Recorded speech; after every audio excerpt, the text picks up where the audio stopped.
Numerical के through उसका formula लगा के, any force into perpendicular distance between them guys.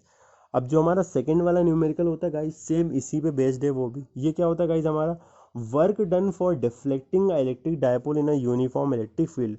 एक यूनिफॉर्म इलेक्ट्रिक फील्ड में गाइस हमने क्या रखा है, कोई इलेक्ट्रिक डायपोल को रखा हुआ है, तो उसको डिफ्लेक्ट करने के लिए, उसको घुमाने के लिए हमें वर्क डन कितना करना पड़ेगा गाइस, उसके लिए वैल्यू निकालनी है। समझिए गाइस क्या करना है, सेम वही क्वेश्चन है, खाली उसमें हमने गाइस क्या करा था, moment of couple of force torque निकाला था। यहाँ पे हमें उसको रोटेट करने के लिए वर्क कितना पड़ेगा, करना पड़ेगा, वर्क डन निकालना है। और जो इसके बाद न्यूमेरिकल होगा गाइस, उसमें हमें पोटेंशियल एनर्जी निकालना पड़ेगी, यू निकालना पड़ेगी। तो ये तीनों की तीनों इलेक्ट्रिक डायपोल की यूनिफॉर्म इलेक्ट्रिक फील्ड इंटेंसिटी के साथ रिलेशन रखने वाले तीन न्यूमेरिकल हैं गाइस। पहले में हम क्या निकालते हैं, टॉर्क निकालते हैं, कपल ऑफ फोर्स निकालते हैं। दूसरे में हम क्या निकालते हैं, वर्क डन निकालते हैं डिफ्लेक्ट करने के लिए। तीसरे में हम क्या निकालते हैं गाइस, पोटेंशियल एनर्जी। तो हमारा सेकंड वाला है गाइस, इसमें हमें क्या निकालना है, work done in deflecting a dipole in electric field. ठीक है गाइस, हमें वर्क डन निकालना है इलेक्ट्रिक डायपोल को इलेक्ट्रिक फील्ड में घुमाने के लिए। तो गाइस सबसे पहले इसकी थ्योरी में क्या दिख रहा है आपको, हमने इलेक्ट्रिक डायपोल को इलेक्ट्रिक फील्ड ई में रख दिया है। तो जो हमारा डायपोल मोमेंट होता है गाइस वो पी होता है, और जो इलेक्ट्रिक फील्ड इंटेंसिटी वो ई होती है। तो इनके बीच में गाइस हम एंगल कितना मान लेते हैं, थीटा। तो थ्योरी में हम गाइस सबसे पहले क्या लिखेंगे, let an electric dipole having the dipole moment P and intensity of electric field E and the angle between them is theta. समझे गाइस, किसी इलेक्ट्रिक डायपोल का डायपोल मोमेंट पी था, उसको जिस इलेक्ट्रिक फील्ड इंटेंसिटी में रखा था वो ई थी, और उनके बीच में बनने वाला angle and the angle between the dipole moment electric field intensity E is theta. तो पी और ई के बीच में एंगल गाइस कितना दिख रहा है आपको, थीटा देख रहे हो आप। ए बी 2L ये क्या है, डायपोल मोमेंट पी है, ई इंटेंसिटी दिख रही है, बीच में एंगल कितना बना है 2L के बाद थीटा, मतलब पी और ई के बीच में एंगल कितना बनेगा गाइस, थीटा।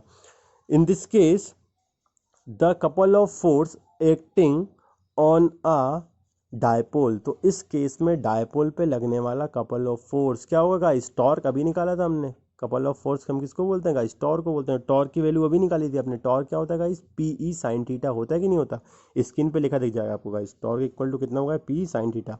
समझ गाइस हमने क्या करा, let an electric dipole having the dipole moment P and electric field intensity E making an angle of theta and the angle between the dipole moment and electric field intensity is theta, then a moment of couple of force acting on a electric dipole which is known as torque। समझिए guys, एक electric dipole को जैसे हमने electric field intensity ई में रखा, तो dipole moment P और ई के बीच में जो एंगल बना वो थीटा था, और जो moment of couple of force work करने लग गया था हमारे इलेक्ट्रिक डायपोल पे वो कितना था गाइस, टॉर्क। और टॉर्क का वैल्यू यानी moment of couple of force का वैल्यू गाइस हमने अभी निकाला। टॉर्क इक्वल टू कितना होता है, पी साइन थीटा। अब गाइस हमें फाइंड क्या करना है, हम इस डायपोल को घुमाएंगे मतलब रोटेट करेंगे, तो डिफ्लेक्ट करना पड़ेगा। तो इसको डिफ्लेक्ट करने के लिए हम जो वर्क डन करेंगे वो वर्क डन कितना आएगा, तो उसको निकालेंगे गाइस, क्या करेंगे हम वर्क लगाएंगे। अब वर्क का फॉर्मूला क्या होता है गाइस, फोर्स इंटू डिस्प्लेसमेंट। तो वर्क को हमने मान लिया DW, नीचे लिखा हुआ गाइस देखिए, torque equal to P sine theta. Work हमने कितना मान लिया, DW हमने वर्क डन करा थीटा एंगल से रोटेट करने के लिए, उसको डिफ्लेक्ट करने के लिए। तो वर्क इक्वल टू क्या होता है, फोर्स इंटू डिस्प्लेसमेंट। तो moment of couple of force की वैल्यू हो गई टॉर्क, इंटू डिस्प्लेसमेंट कितना होगा, डी थीटा। समझ गाइस, वर्क का फॉर्मूला होता है फोर्स इंटू डिस्प्लेसमेंट। तो वर्क को हमने माना है DW, फोर्स को हमने माना है टॉर्क क्यू, और जो डिस्प्लेसमेंट हुआ जितने एंगल से हमने घुमाया है वो है डी थीटा। तो DW इक्वल टू कितना आएगा guys, torque equal to D theta. तो टॉर्क यानी फोर्स की वैल्यू है हमारे पास, तो DW यानी वर्क डन इक्वल टू कितना आ गया, टॉर्क की जगह P sine theta D theta. Guys ये क्या मिल गई हमें, DW वर्क डन की अभी वैल्यू मिली, अभी हम निकाला नहीं गाइस इसको। अब डी का साइन हटेगा तो दूसरी साइड की वैल्यू इंटीग्रेट करना पड़ेगी गाइस। तो हमने जहाँ से हमारे डायपोल को रोटेट करना चालू करा, हमने मान लिया वो पहली उसकी पोजीशन 0 डिग्री थी, और 0 डिग्री से हमने जिस एंगल तक घुमाया गाइस वो एंगल कितना है, थीटा। तो हमारी लिमिट बन जाएगी गाइस, तो इंटीग्रेशन हमारी लिमिट क्या हो जाएगी, 0 टू थीटा। तो वर्क डन निकालने के लिए गाइस जो भी हमारा फॉर्मूला आया वर्क डन का, इसको हमें इंटीग्रेट करना पड़ेगा एक लिमिट के बीच में, और वो लिमिट हमारी क्या होगी, जहाँ से जहाँ तक हमने डायपोल को डिफ्लेक्ट करा। तो डायपोल को हमने स्टैंडर्ड पोजीशन में 0 माना था, और 0 से हमने उसको जहाँ तक डिफ्लेक्ट कर दिया वो एंगल थीटा माना है। तो इंटीग्रेशन लिमिट क्या होगी गाइस, 0 टू थीटा, और फंक्शन हमारा क्या है, P sine theta D theta. इसको मान लिए इक्वेशन फर्स्ट। अब आपको यही पता है गाइस कि इंटीग्रेशन खाली कौन सी वैल्यूज़ का होता है, जो कांस्टेंट नहीं होती हैं गाइस, ठीक है। ट्रिग्नोमेट्रिकल फंक्शन हुए, वेरिएबल्स हुए, इन्हीं का गाइस क्या हो पाता है, इंटीग्रेशन हो पाता है। कांस्टेंट का कभी भी क्या नहीं हो पाता गाइस, इंटीग्रेशन नहीं हो पाता है। तो पी हमारा कांस्टेंट है, उसको हमने कॉमन निकाल लिया। तो खाली गाइस इंटीग्रेशन लिमिट के अंदर हमारा बचा कितना, ट्रिग्नोमेट्रिकल फंक्शन मतलब साइन थीटा डी थीटा। तो गाइस डब्ल्यू इक्वल टू कितना आ गया, W equal to P E, integrating limit 0 to theta sine theta D theta. अब साइन का इंटीग्रेशन क्या होता है गाइस, सबको पता है, साइन का इंटीग्रेशन होता है माइनस का कॉस थीटा, ठीक है। तो साइन थीटा का इंटीग्रेशन करने पे गाइस क्या आ गया, माइनस का कॉस थीटा। और जो हमारी लिमिट थी, लिमिट को हम बड़े वाले ब्रेसिस में लिख देते हैं 0 टू थीटा, समझ गए गाइस। हमने पी को कॉमन लेके 0 से थीटा लिमिट के बीच में साइन का इंटीग्रेशन कर दिया। और साइन का इंटीग्रेशन क्या होता है गाइस, माइनस का कॉस थीटा, तो minus cos theta limit 0 tends to theta. अब लिमिट को कैसे सॉल्व करते हैं गाइस, लिमिट का फॉर्मूला क्या होता है, upper limit minus lower limit, यही होता है गाइस।